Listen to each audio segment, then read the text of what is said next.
Kasabay ng mga nauulat mga tol ng mga sundalong nagsisipagbitiw sa kanilang mga tungkulin na nilinaw na mga kapatid ng ating mga PNP at AFP na yun daw ay peking balita at wala pang verified na mga uniformed personnel na nagre-resign mga tol. Di natin alam kung ito'y nagkataon lang ba. No, nagkataon lang ba, coincidence mga kapatid, kasi inutos no ni Pangulong Marcos mga kapatid ang dagdag na subsistence allowance para sa mga sundalo mga tol, no? Dinagdagan ng allowance para sa mga sundalo. Di natin alam mga kapatid, pero panoorin natin itong balitang to mula rito sa PTV Philippines. Siyempre mga kapatid, kailangan din kumilos ng ating gobyerno ngayon para mapanatili na kanilang, alam mo yon, hawak ang mga sundalo mga tol. Pero sana no, hindi sa ganitong paraan magiging loyal ang ating mga sundalo, kundi dahil sa kanilang sinumpaang tungkulin, dagdagan man o hindi yung kanilang allowance. No? Panoorin natin ito mga tol mula sa PTV Philippines. Sa ibang balita, dinoble ni Pangulong Ferdinand R. Marcos Jr. ang subsistence allowance ng mga sundalo. Narito ang report. Pangit lang kasi mga tol na timing no. Kumbaga parang ang datingan kasi parang suhol. Hindi ko sinasabihang sinusuhulan mga tol. Yun lang ang dating. Okay? Magagalit naman dito yung mga pro-BBM ngayon mga kapatid. Yan na mahirap kasi kaya ayaw akong pumanig kahit kanino eh. Kasi pag nagsalita ka ng ganito tungkol sa kay PBBM, sasabihin anti-government ka pala, pro-Duterte ka pala eh. Pag nagsalita ka naman ng ganito tungkol sa Duterte, pro-Marcos ka pala, anti-Duterte ka eh. Problema mga kapatid, wala ka nang lalagayan basta pag-komento kayo, no? Tuloy natin.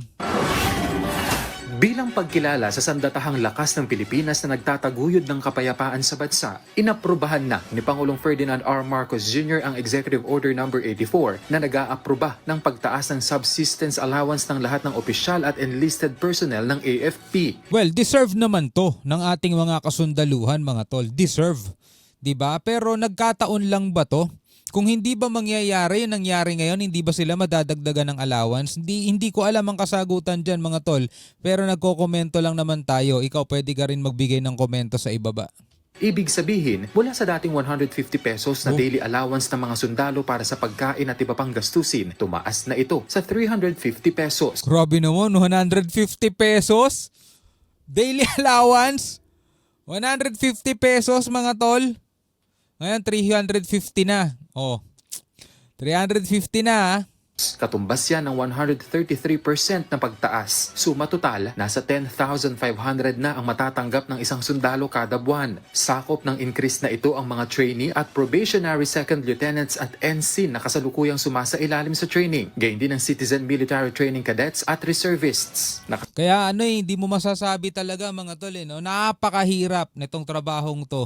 Bukod sa syempre, nakataya ang buhay mo dyan, lalo na pag mapapasabak ka sa labanan, di ba? Alam mo na, ang tungkulin ng mga sundalo, ipagtanggol ang ating bayan at panatilihin ang kapayapaan. Subalit sa 150 pesos noon mga tol, nung hindi pa itinataas sa 350 pesos daily allowance, anong mararating ng 150 pesos mo sa panahon natin ngayon mga tol? Di ba? 2,000,000 na lang yan.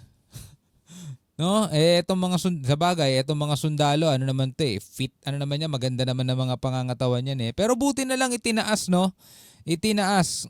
Kasaad sa naturang kautusan na marapat lamang nataasan ang subsistence allowance ng AFP para sa kanilang kapakanan at bilang pagkilala na rin sa kanilang sakripisyo at pagtsatsaga sa pagtatanggol at pagsusulong ng soberanya at territorial integrity ng Pilipinas. Dapat noon pa. 'Di ba? Dapat noon pa.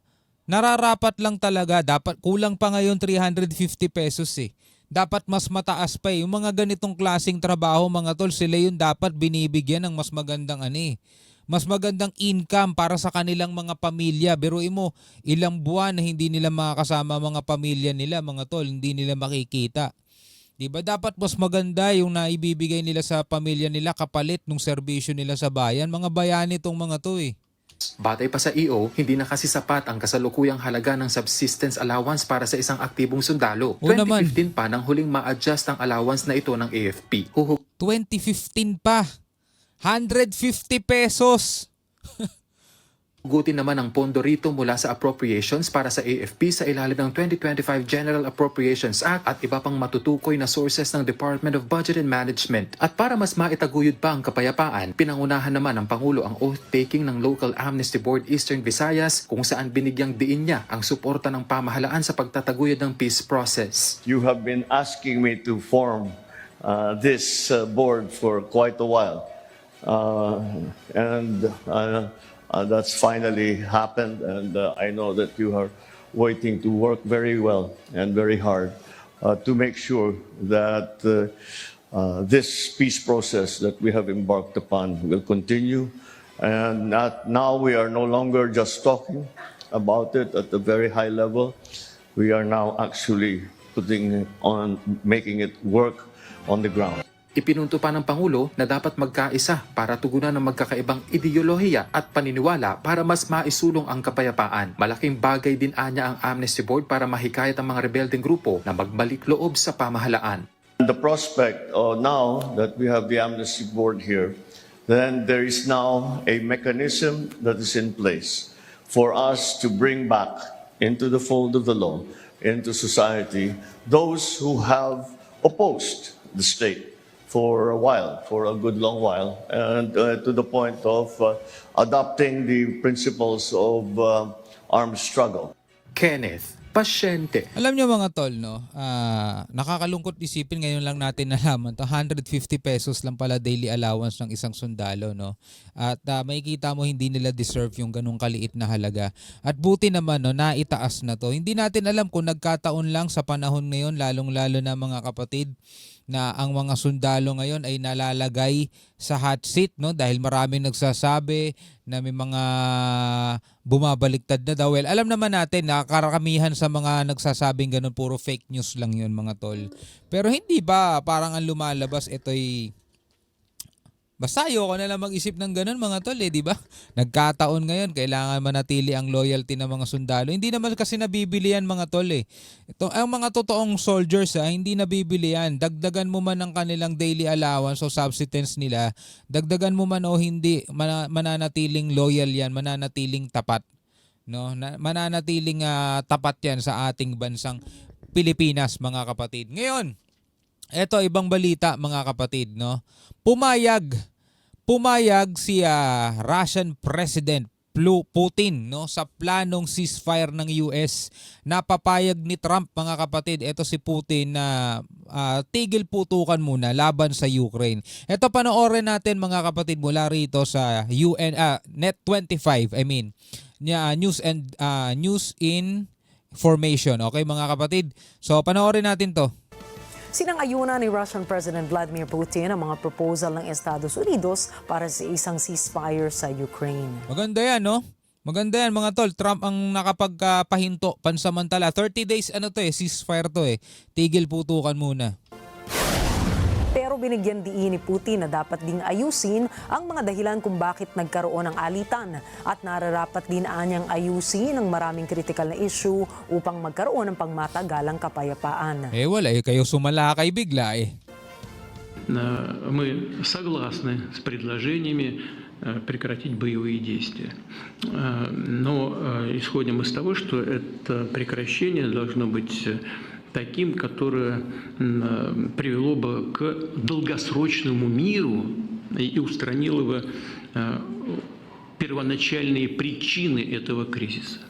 Well, sila naman ang nakakaalam kung ano yung original crisis. Basta naaalala natin, sinasabi nila, magkalaban na sila 2014 pa. Pero sumiklab tong geran to, itong digmaan na to mga tol, mula nung biglaang sumalakay itong Russia sa Ukraine. Nagpasalamat din ang Russian leader kay US President Donald Trump dahil anya sa pagsisikap nito na wakasan na ang digmaan sa pagitan ng Moscow at Kiev.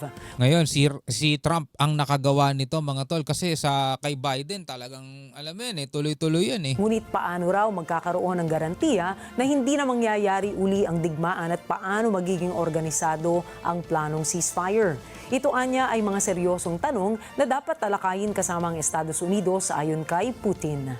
Well, at least alam nating may effort, no, para mapahinto itong labanan na to kasi masyado nang matagal to, masyado nang maraming mga buhay ang alam mo 'yun, nagbuwis. нам нужно и с американскими нашими коллегами, партнерами на этот счет переговорить. Может быть, с президентом Трампом созвониться и вместе с ним пообсуждать. Но сама по себе идея Well, eto 30 days ceasefire to, no? Pero sana ay hindi magtapos sa 30 days lang yan. Sana talaga mag-ano na yan, no? Magpatuloy, manatili na yung ceasefire na yan at talagang alam mo yon, magkaroon na ng kapayapaan mga kapatid, no? Yun lang naman talaga ang kailangan natin ngayon sa dami ng problemang kinakaharap ng mundo.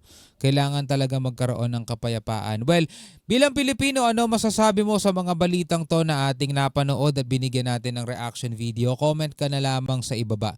Hanggang sa muli, ako nga pala si Shobaldi. Peace out.